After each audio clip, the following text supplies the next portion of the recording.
कैसे हैं आप सभी? मैं आशा करती हूँ आप सभी लोग स्वस्थ और प्रसन्न होंगे। आज हम हमारा पाठ होली की खुशियाँ को पढ़ेंगे और समझेंगे। तो आइए शुरू करते हैं इस पाठ को। ये है पाठ 12, होली की खुशियाँ। दादाजी रंगों के लिए पैसे दो ना। अनन्या, शोभित और जतिन दादाजी के सामने अपनी जिद पर अड़े खड़े थे। यानी वो दादाजी से जिद कर रहे थे कि होली के सामान के लिए आप हमें पैसे दे दें। दादाजी धीमे धीमे मुस्कुरा रहे थे। पैसों का क्या करोगे? दादाजी ने बच्चों से पूछा। हम बाजार से रंग व पिचकारी लाएंगे और सबको रंग देंगे।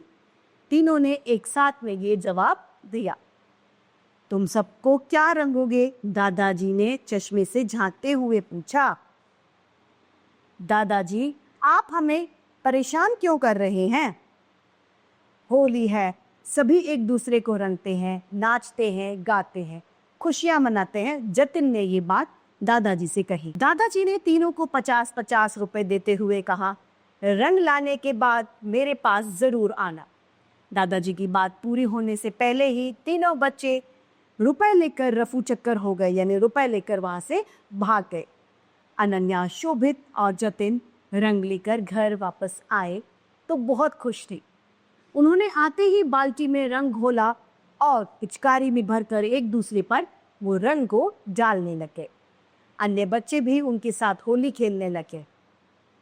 दादाजी ने मुस्कुराते हुए कहा, रंग खेलने वाली होली तो कल है, उसे फाग कहा जाता है। जिस दिन होली में रंग खेला जाता है उसे फाग कहा जाता है। तुम्हारा अभी से यह हाल है, कल तो तुम भूत बन जाओगे। दादाजी, जब आप बच्चे थे तो क्या आप भी होली खेलते थे? शोभित ने ये बात उससे पूछी। मैं तो क्या, मेरे दादाजी भी होली खेलते थे, दादाजी ने उत्तर दिया। उनकी बात सुनकर अनन्या, शोभित और जतिन भी खिलखिलाकर यानी बड़ी खुशी के साथ बड़ी तेजी से दादाजी ने आगे बताया, हम होली का त्योहार सैकड़ों यानी 100 वर्षों से मनाते आ रहे हैं। इसे फाल्गुन मास की पूर्णिमा के दिन मनाया जाता है। जाड़ों की विदाई और गर्मी, जाड़े जब जाते हैं और गर्मी की शुरुआत होती है, जब ग्रीष्म यानी गर्मी आने पर नरम नरम मौसम में हम इस त्योहार को मनाते हैं। यानी उस समय ना ज़्यादा गर्मी होती है और ना ज़्यादा सर्दी होती है। होली के पहले दिन संध्या के समय किसी चौराहे पर लकड़ियाँ इकट्ठी कर कर इर्द गिर्द सूत का धागा लपेट दिया जाता है। फिर होली का पूजन किया जाता है।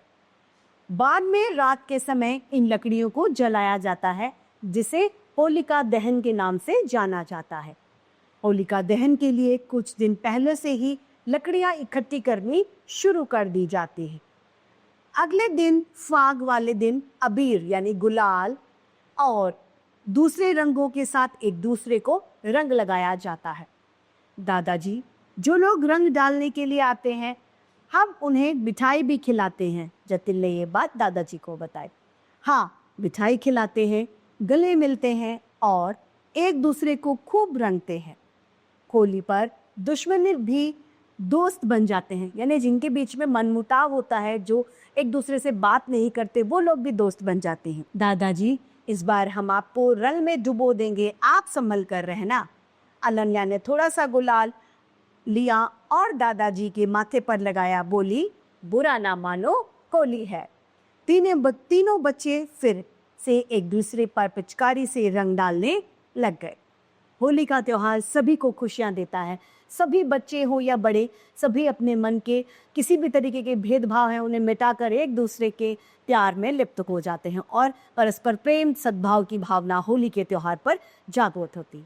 तो इसी के साथ ये पाठ समाप्त होता है और उम्मीद करती हूँ सभी को ये समझ में आया होगा। आज के लिए इतना ही, फिर मिलते हैं। धन्यवाद।